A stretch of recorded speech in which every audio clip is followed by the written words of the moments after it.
জাতিসংঘ অধিবেশন থেকে ফিরে গাজা যুদ্ধ বন্ধে বেশ তৎপর দেখা যাচ্ছে মার্কিন প্রেসিডেন্ট ডোনাল্ড ট্রাম্পকে। এই ইস্যুতে জাতিসংঘ অধিবেশনের সাইডলাইনে মুসলিম নেতাদের সঙ্গে বৈঠকের পর এবার আলোচনা করেছেন ইসরায়েলি প্রধানমন্ত্রী বেনিয়ামিন নেতানিয়াহুর সঙ্গেও।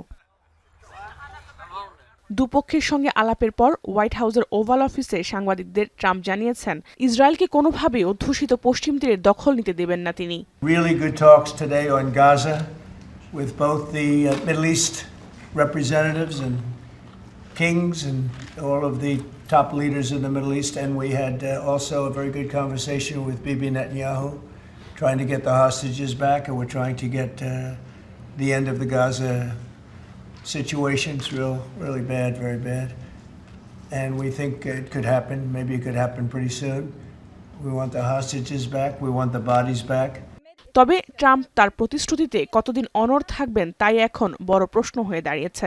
বিশ্লেষকদের মতে ট্রাম্প ইসরায়েলের হাত থেকে পশ্চিম তীরের রক্ষায় বিস্তারিত কোনো পদক্ষেপের কথা উল্লেখ করেনি।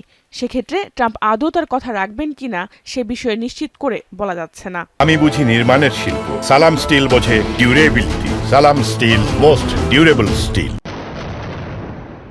ট্রাম্পের যুদ্ধবিরতি প্রচেষ্টার মধ্যে গাজা সিটিতে হামলা অব্যাহত রেখেছে ইসরায়েল। সাধারণ মানুষের পাশাপাশি এবার সেখানকার স্বাস্থ্যসেবা কেন্দ্রগুলো টার্গেট করে হামলা চালাচ্ছে আইডিএফ। মাটির সঙ্গে গুঁড়িয়ে দিয়েছে বহুতল হাসপাতাল। এতে করে ভেঙে পড়েছে পুরো শহরের স্বাস্থ্যসেবা। دمرت جميع مراكز الإغاثة الطبية الثابتة في مدينة غزة للأسف الشديد، مما أدى إلى توقف الخدمة الصحية. وهلقيتها في الوقت الحالي كانت بتجيب مية للسكان، كانت فيها رعاية صحية.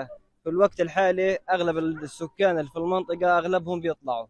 গাজায় এই নারকীয় হত্যাকাণ্ডের জেরে ইউরোপের দেশগুলো থেকে বেশ চাপে পড়েছেন ইসরায়েলি প্রধানমন্ত্রী বেনিয়ামিন নেতানিয়াহু।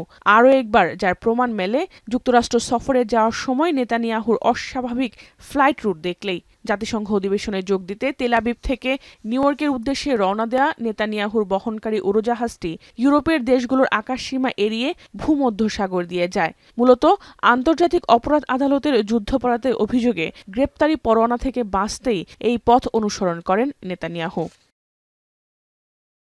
এদিকে সুইডিশ পরিবেশবিদ গ্রেটা থুনবার্গের নেতৃত্বে ফিলিস্তিনিদের জন্য ত্রাণবাহী ফ্রিডম ফ্লোটিলার নৌবহর এরই মধ্যে ফ্রান্সে পৌঁছেছে। ফিলিস্তিনিদের মুখে খাবার তুলে দিতে এ নিয়ে তৃতীয়বারের মতো গাজার উদ্দেশ্যে ছুটে চলছে এই নৌবহর। যদিও এবারও তাদের কোনো ত্রাণ গাজায় পৌঁছাতে দেওয়া হবে না বলে হুঁশিয়ারি ইসরায়েলের। ইসরায়েলের একের পর এক হুঁশিয়ারিতে হুমকির মুখে ফ্রিডম ফ্লোটিলার জাহাজে থাকা মানবাধিকার কর্মীরা। তবে এবারের যাত্রাতেও কোনোভাবে পিছু হটবে না বলে সাফ জানিয়ে দিয়েছেন নৌবহরের কর্ণধার। I'm scared of a world that has seemingly lost all sense of humanity, and what we are doing here is trying to show that there is still some humanity left, that there are still people willing to step up when all other means fail. But this is a last resort. This mission should not have to exist. Greta Thunberg সহ পুরো নৌবহরের নিরাপত্তা এর মধ্যে যুদ্ধজাহাজ পাঠিয়েছে Spain ও Italy. শুক্রবার ভোরে কার্টেজানা বন্দর থেকে রওনা দেয় স্পেনের জাহাজটি। জাহানারা ভুঁইয়া, এখন বিশ্ব।